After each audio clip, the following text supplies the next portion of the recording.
राम।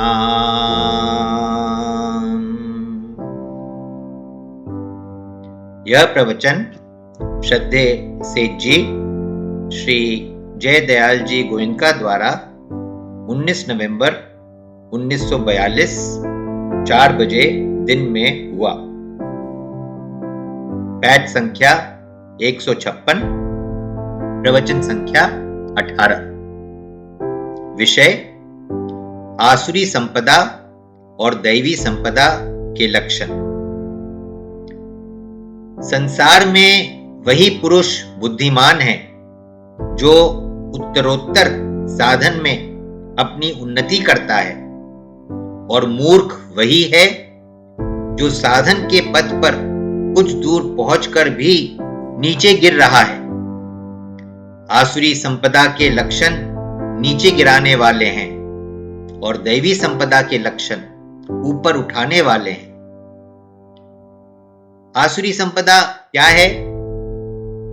दुर्गुण, दुराचार, राग, द्वेष, काम, क्रोध, लोभ, व्यभिचार, यह सब आसुरी संपदा के लक्षण हैं। दैवी संपदा क्या है? क्षमा, दया, त्याग, शांति, वैराग्य, जितने उत्तम उत्तम सद्गुण हैं, सदाचार है, यह दैवी संपदा के लक्षण हैं। ये ऊपर उठाने वाले हैं। 9वें अध्याय के 13वें श्लोक में गीता जी में भगवान ने कहा है, महात्मा नस्तु माम पार्थ दैवीं प्रकृतिमाश्रिताः भजन्त्यनन्य मनसो ज्ञात्वा भूतादिमव्ययम्।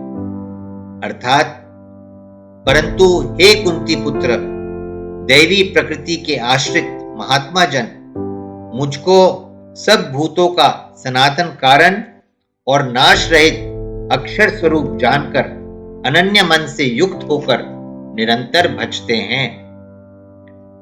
9वें अध्याय के 11वें श्लोक में भगवान कहते हैं, अवजानन्ति मां मूढ़ा मानुषीम तनुमाश्रितम परम भावम जानन्तो मम भूत महेश्वरम। अर्थात, ऐसा होने पर भी मेरे परम भाव को न जानने वाले मूढ़ लोग मनुष्य का शरीर धारण करने वाले मुझ संपूर्ण भूतों के समान ईश्वर को तुच्छ समझते हैं। अर्थात, अपनी योग माया से संसार के उद्धार के लिए मनुष्य रूप में विचरते हुए मुझ परमेश्वर को साधारण मनुष्य मानते हैं। 9वें अध्याय के 12वें श्लोक में भगवान कहते हैं, मोघाशा मोघ कर्माणो मोघ ज्ञाना विचेतसः राक्षसी मासुरीम चैव प्रकृतिम मोहिनीम श्रिताः। अर्थात, वे व्यर्थ आशा, व्यर्थ कर्म और व्यर्थ ज्ञान वाले विक्षिप्त चित्त अज्ञानी जन राक्षसी, आसुरी और मोहिनी प्रकृति को ही धारण किए रहते हैं। मेरे प्रभाव को नहीं जानकर जो असुरों का आचरण करें, वह महामूर्ख है, राक्षस हैं। जो प्रहलाद की श्रेणी के हैं, वह भगवान की चर्चा ही करेंगे। जो राक्षसी प्रकृति का है, वह राक्षसों का काम करेगा, दूसरे को गाली निकाले, नुकसान पहुंचावे।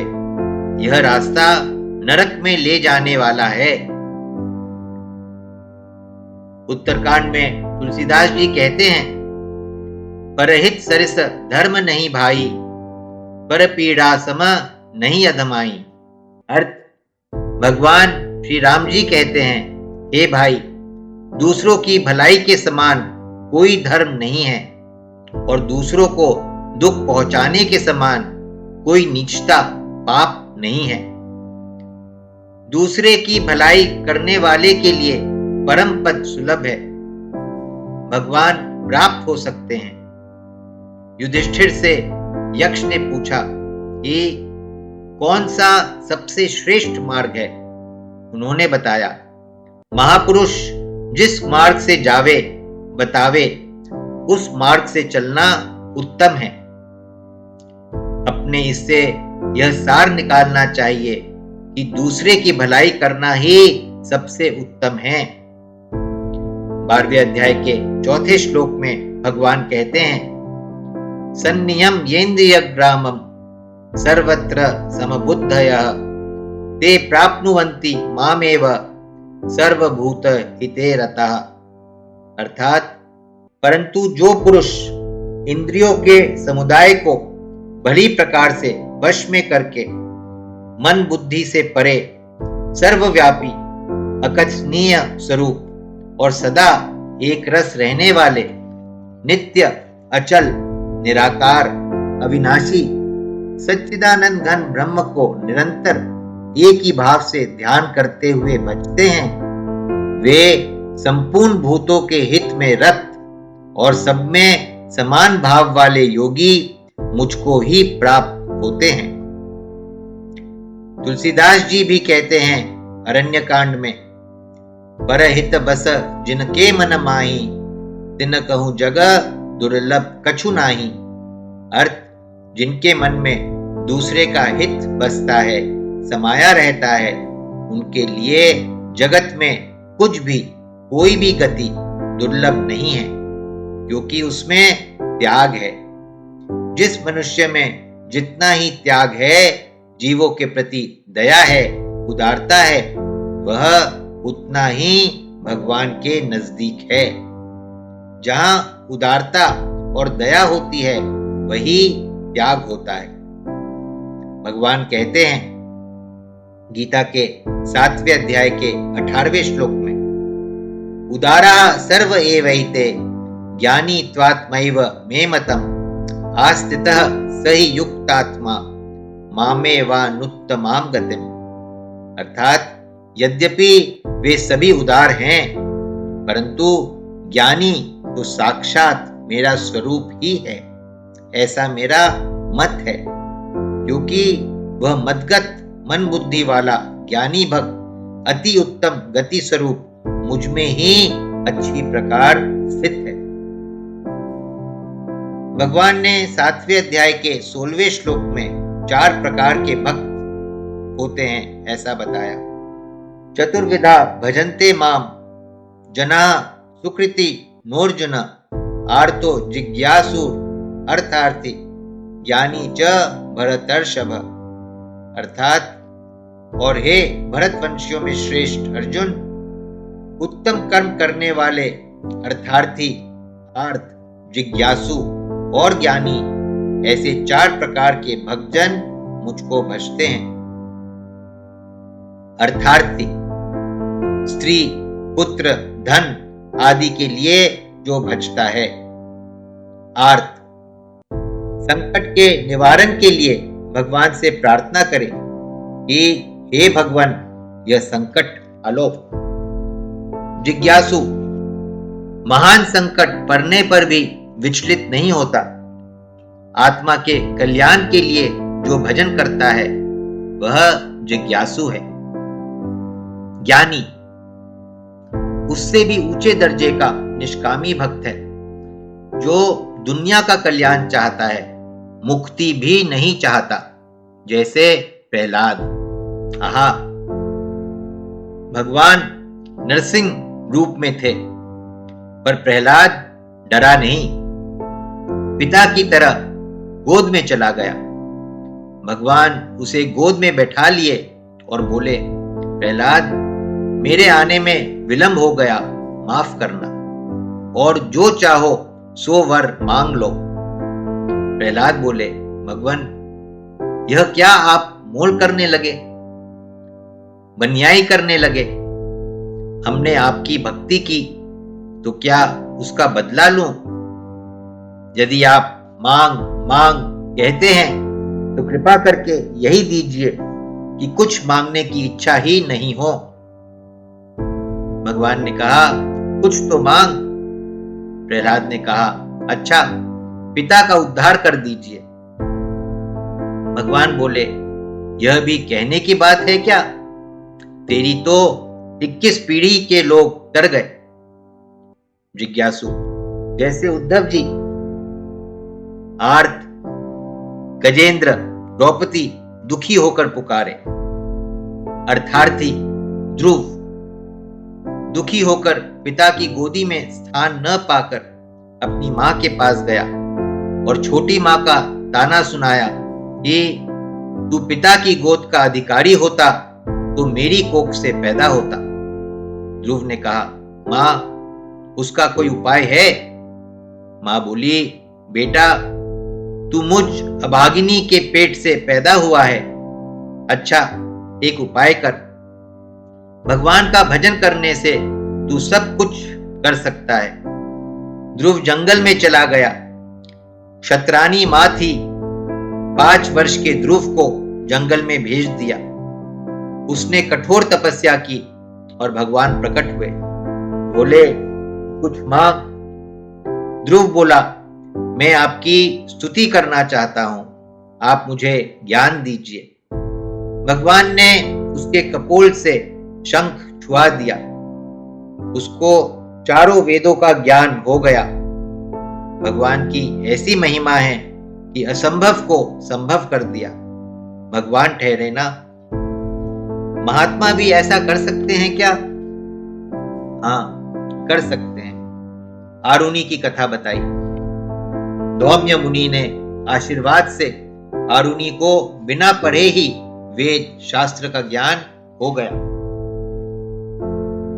जो 4 प्रकार के भक्त बताए, उनमें 7वें अध्याय के 17वें श्लोक में भगवान कहते हैं, तेषां ज्ञानी नित्य युक्त एक भक्तिर विशिष्यते, प्रियो ही ज्ञानी नोत्यर्थ महम सच मम प्रिय। अर्थात उनमें नित्य मुझ में एक ही भाव से स्थित अनन्य प्रेम भक्ति वाला ज्ञानी भक्त अति उत्तम है, क्योंकि मुझको तत्व से जानने वाले ज्ञानी को मैं अत्यंत प्रिय हूं और वह ज्ञानी मुझे अत्यंत प्रिय है।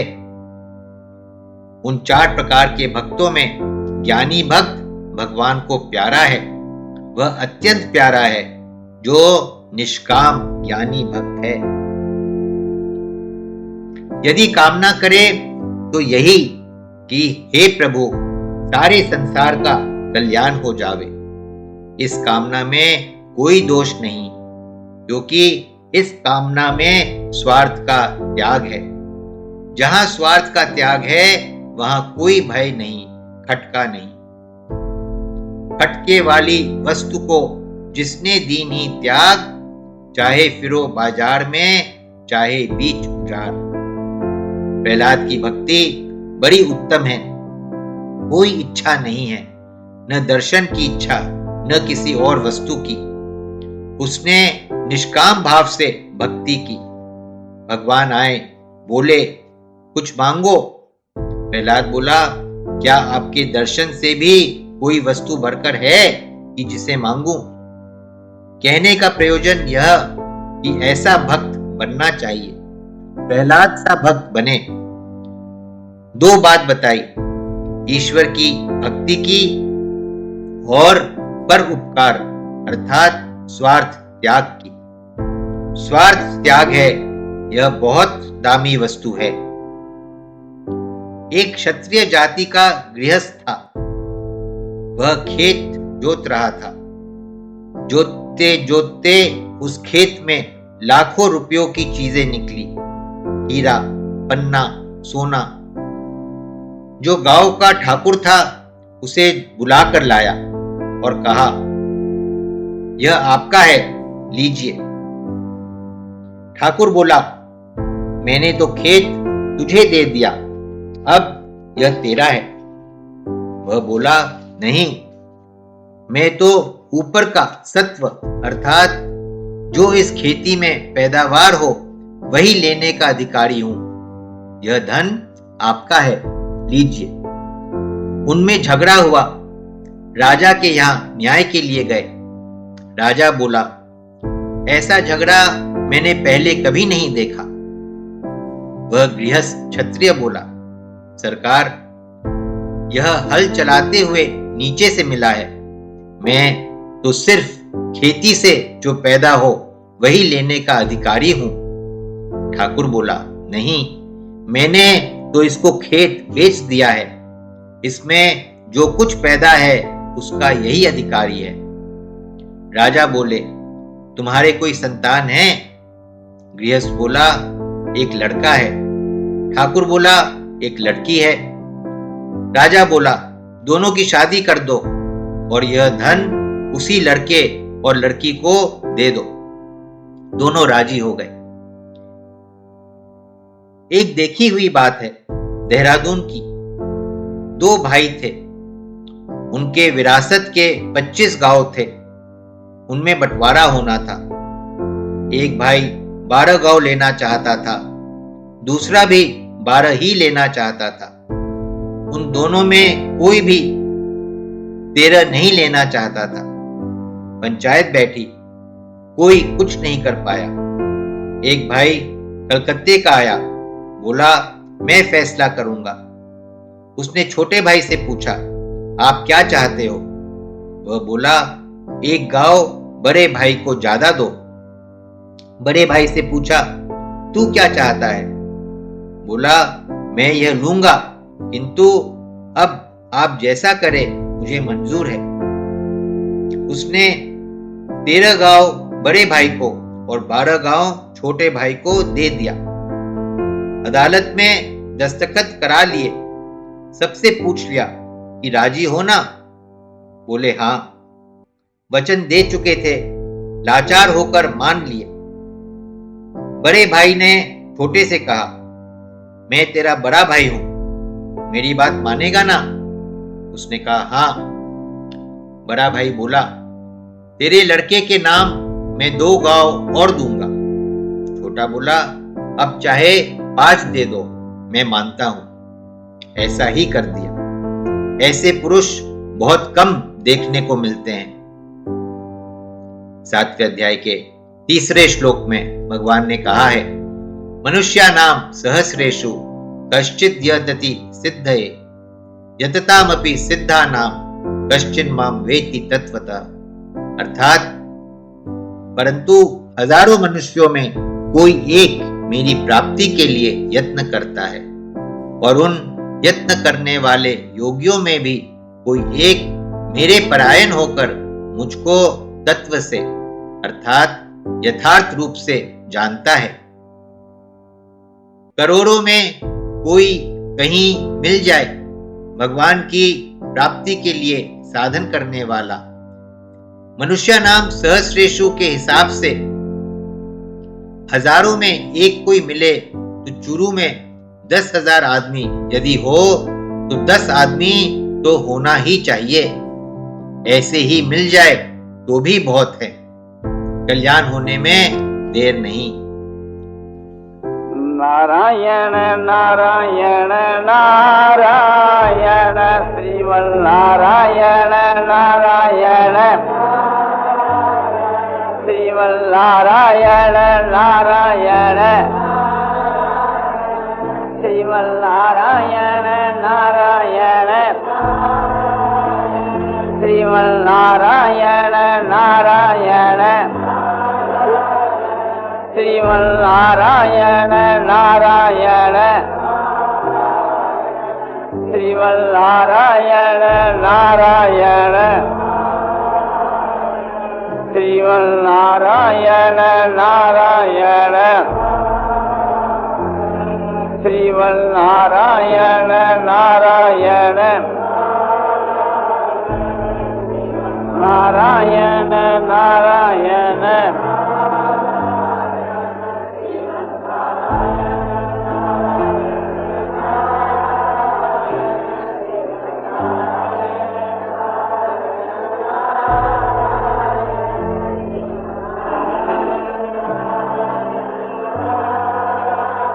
आनंदमय आनंदमय पूर्णानंद अपारानंद शांतानंद घनानंद अचलानंद ध्रुवानंद नित्यानंद बोधस्वरूपानंद ज्ञानस्वरूपानंद आनंद ही आनंद आनंद शांति शांति शांति।